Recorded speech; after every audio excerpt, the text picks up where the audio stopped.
We've been playing with all sorts of different ways we can use our decorative stitches, from the lettering to mirror image to putting in how many stitches we want and then it stops at the end.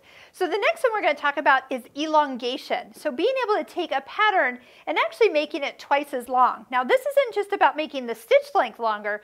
This is meaning to double the amount of stitches, and the pattern actually grows by twice as many stitches, but keeps the same kind of proportions as it's stitched. Something like a satin stitch, like something that's thick, is actually going to keep adding stitches in there. So if it took 20 stitches to stitch out one pattern, it'll actually take 40 stitches and it makes the pattern longer. If you just do the straight, the stitch length, it would have spread out those stitches, so you'd have gaps in between. So as we take a look at our stitches that we can do this with, most of them are going to be in that decorative stitch area where there's a little ×5 option on it. So when you look at that row that starts with our decorative stitches and there's a little ×5, ×5, those are the stitches we're talking about. Some of them have ×2. And then, so it'll take the pattern and make it twice as long, but if it has 5, it will go 5 different lengths as we change it. So let me show you how we do it. I love manipulating stitches. So check out our Stitching Cosmos online course, where we teach you all sorts of ways to use your decorative stitches in totally new ways. And this elongation function is one of those that can give you totally new looks for stitches that you think are kind of boring or you have used and now you want to spice it up a little bit. Okay, so first off, we're going to the stitches. Let's go to the ones that are the satin stitch. So I'm going to choose number 1, and I only wanted to sew out one time. So let's just sew out one.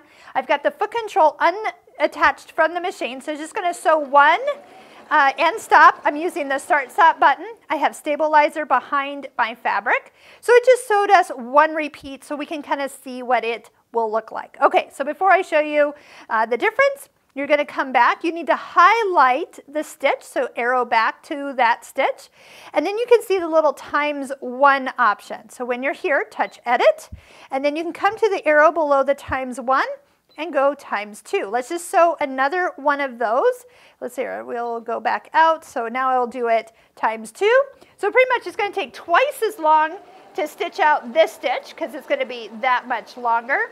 And I think what I'll do is just go ahead and do it one more time just so you can see all 3 versions of this stitch. And so we're going to arrow back till the stitch is highlighted, touch edit, go to where it has ×2 and make it ×3. And we'll start there. I will start with some locking stitches, a stitch that's now 3 times as long, and a stop at the end. Locking stitches mean that we can just cut it and I don't have to worry about those threads coming unraveling. So see what it did. This is the standard stitch. We made it longer and then 3 times, and you can see then 4 times and then 5 times. So you do have those options. If you are stitching out your stitch book, which by the way, take a look at the links below this YouTube video of how to make a stitch book, stitching out all your decorative stitches and the great tips that I have for you. It is a free video in our Stitching Cosmos online course. There might be times where you might want to stitch all 3 versions, or 5 in some cases, where you can see what each of the stitches look like when they have been elongated.